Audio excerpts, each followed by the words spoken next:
سلام بچه ها، خوش اومدید به یه ویدیو دیگه از چنل کیپو گیمینگ.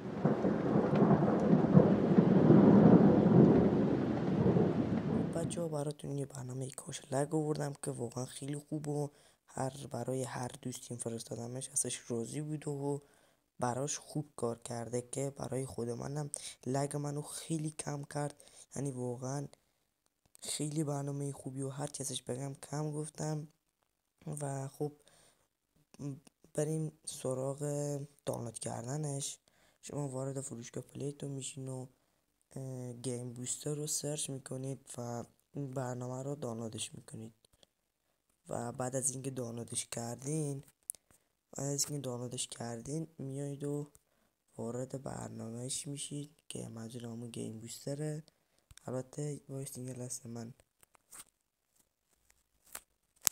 پاک کنم دادشو و دوباره با هم بریم وارد برنامه شیم. خب میستیم بالا بیاد.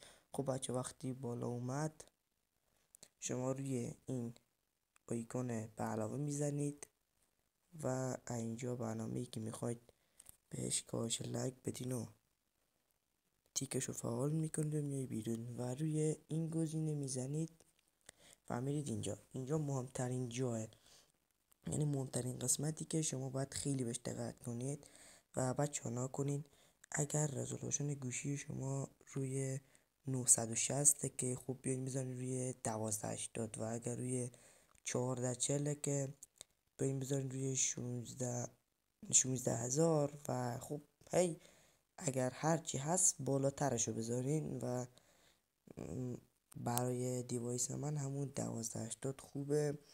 و خب FPS که مهمترین قسمت این برنامه است. شما اگر میخواین اگر FPS گوشیتون 30 که خب میذارینش روی 60 و خب اگر روی 60 که میذارینش روی 90 و اگر 90 هم باشه که خب اصلا نیاز به این برنامه ندارید، ولی در کل اگر 90 بودم میذارین روی 120 FPS که خب همون 60 FPS برای من کافیه.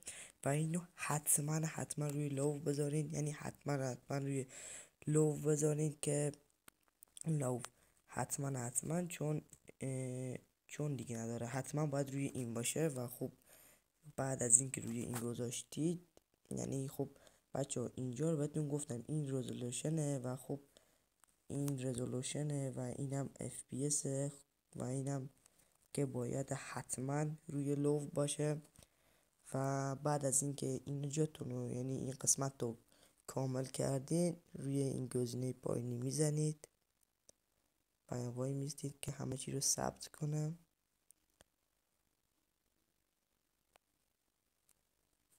و خب بعد از اینکه ثبت شد میاین بیرون و خب روی پابجی کلیک میکنید و میذارید اونم همه چی رو ثبت کنه روی خودش. و بعد از اینکه ثبت کرد میرید و وارد بازی میشید، یعنی همینجوری از همینجا.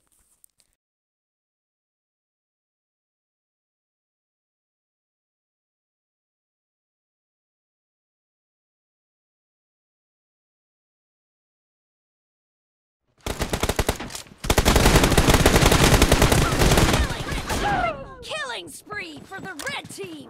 Be careful! You're losing the game! Back to